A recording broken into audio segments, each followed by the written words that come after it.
VNCK 4.95 has been fully integrated into NXCAM simulation. This means simulation can now be run as machine code-based, external program, and virtual controller program simulation. This example runs with machine code-based simulation. To launch the virtual controller, click the Boot button. A successful connection to the controller is indicated in the queue line.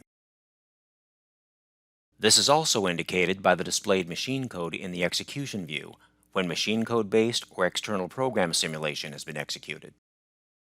Simulation is ready to start when the programs are loaded.